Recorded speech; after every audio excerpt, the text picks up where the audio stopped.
China is collecting mass amounts of Tibetan DNA. The government claims it's for solving crimes, but there could be a more sinister reason.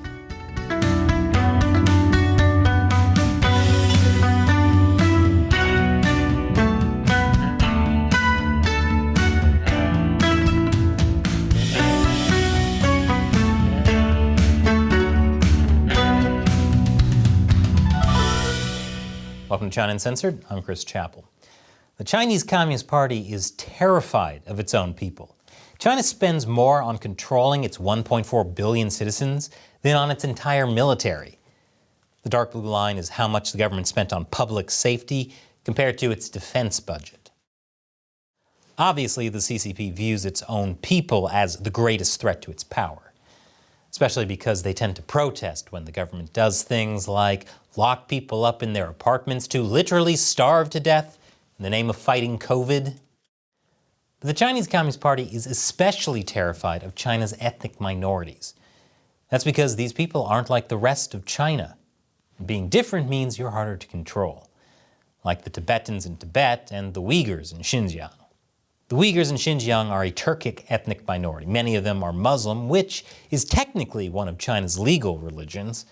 They have their own language, writing system, and their culture is also very different. Tibet is similar. Tibetans are mostly Buddhists, and they speak Tibetan, which also has a completely different writing system. Their music, food, and clothing are also different from most of mainland China. Wow, so these people from a different cultural background face discrimination? Luckily, only white people can be racist, so I'm sure they'll be just fine. Now, supposedly, China is all about diversity. Xi Jinping rolled out a global civilization initiative in March that advocates for the respect of the diversity of civilizations. Oh, now that does give me a warm, fuzzy feeling inside. Xi Jinping really is a man of the people, just like state-run media always said he was. But if you look at what the Chinese Communist Party is actually doing, you can see that what the party is really after is quashing any and all diversity inside Chinese borders. I'll tell you more after the break. Welcome back. Ethnic cleansing with Chinese characteristics. That's the only way to describe what the CCP is doing to China's minorities. The Communist Party is making a systematic effort to wipe out ethnic culture, and often the ethnic minorities itself. When the party built state-run boarding schools to ensure a fairer education in rural Tibet, the result was Tibetan children being forcibly removed from their parents and getting stripped of their language and culture. Tibetan herders have been forced off their ancestral lands into government-built houses. The party said it was a voluntary program meant to lift them out of poverty. But Human Rights Watch spoke to herders who said no one has the ability to refuse. The program is not voluntary, and it's not about poverty either, because they're encouraged to leave their religious beliefs behind. Because, who needs religion when you've got money, am I right?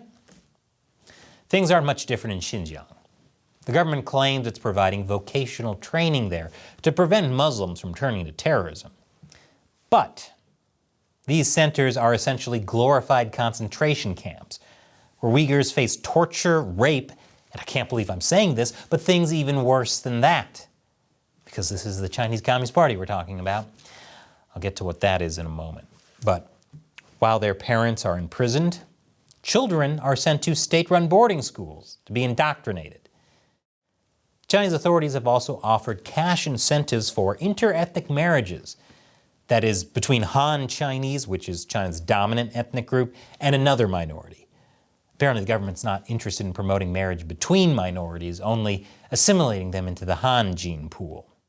And for Uyghurs who aren't interested, there's always the forced abortion and sterilizations.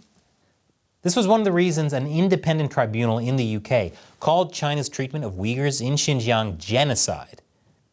But at least they're not white, because if they were, this would sound kind of racist. Now, I mentioned earlier that there's something else going on that's possibly even worse than the torture, rape, and systematic destruction of culture.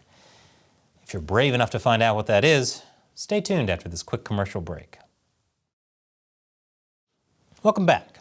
Unless YouTube demonetizes this episode, sometimes they get a little funny about exposing genocide in China.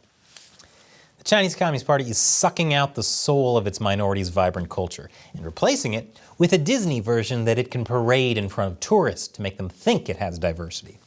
It wants you to walk on the streets of Lhasa and think that seeing Tibetans walking around means they're free to do what they want. But for ethnic minorities, China is one big prison.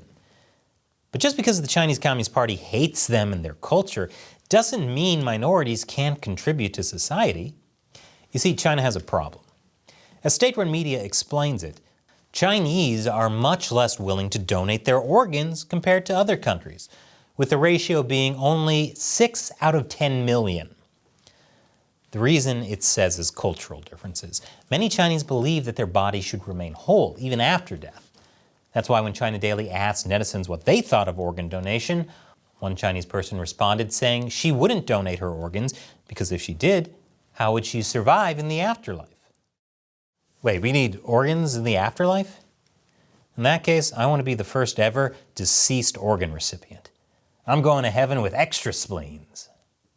But communist problems require communist solutions. When you have entire populations locked up, they become the perfect source for organ donations. They're donations, okay? Don't ask any questions. The first volunteers were Falun Gong practitioners, a peaceful meditation practice that became popular in China during the 90s that the party obviously needed to crack down on because they were so dangerous. The thing is, the ideal organ donor is around 28 years old, and after so many years, the party was running out of Falun Gong volunteers.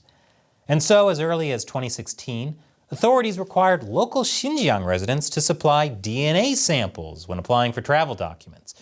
A region-wide annual Physicals for All public health program begun in 2016 also reportedly included collecting DNA samples. And you know what? After that, Xinjiang became a very popular destination for organ transplants. There are even separate lanes in several Xinjiang airports for people flying in to get organ transplants. Remember, China Daily said the organ donation ratio is 6 out of 10 million. Now, some people can do math and are beginning to ask questions about where all these organs are coming from. Here's Congressman Chris Smith during a recent hearing.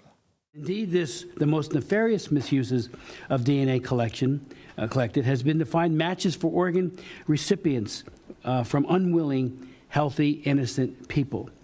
There is a mountain of evidence that this is what is being done in Xinjiang, Uyghur Autonomous Region, against the Uyghurs and other Central Asians, such as the Kazakhs, and Falun Gong practitioners.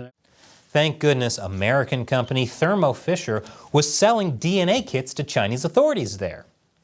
Don't worry, they said they stopped. Oh wait, no they didn't.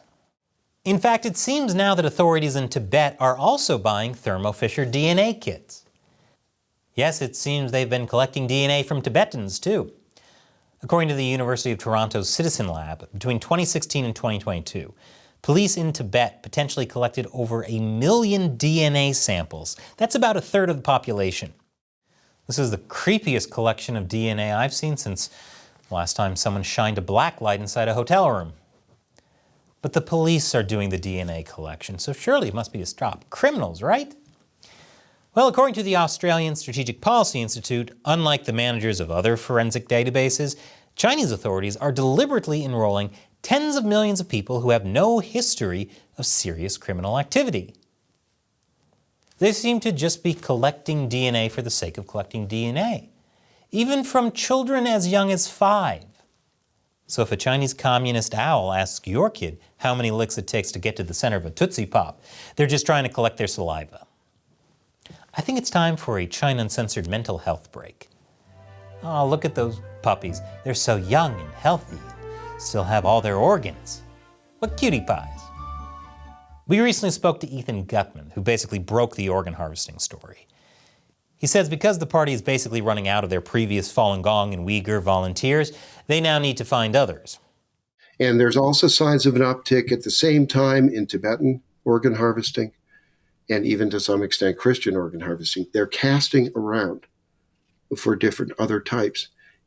It's basically door-to-door organ harvesting, which sounds like the plot to Death of a Salesman if Death of a Salesman was a horror movie. I'd actually want to see that if it wasn't, real life. There's a lot more in that bombshell interview, so check it out. I'll put a link below. Now, the U.S. is doing something about this. The U.S. House of Representatives recently passed a bill that goes after anyone involved in organ trafficking. The bill applies to all countries, but the sponsor of the bill, Congressman Chris Smith, has made it clear that China was the inspiration. The Chinese Communist Party, truly inspirational. And remember, with YouTube censoring our content, throttling viewership, and secretly unsubscribing people, we wouldn't be able to keep telling stories like this without your support. So be sure to like, subscribe, and share. And if you can, please consider contributing to the show on our crowdfunding platform on Patreon. All it takes is $1 an episode to keep China Uncensored going. That's patreon.com/China Uncensored. There's also a link below, but as a way of saying thanks to those who contribute, the fans I call the China Uncensored 50 Cent Army, I answer their questions at the end of each episode. And today's question comes from Mark E. Chris, did you write the music of China Uncensored? It's catchy. Great question. Let's roll it. So even though I did get a master's degree in music composition, I did not write this. It was written by a friend of mine for the show and was later updated by Shelley's sister, in fact. But it's been with us since the beginning.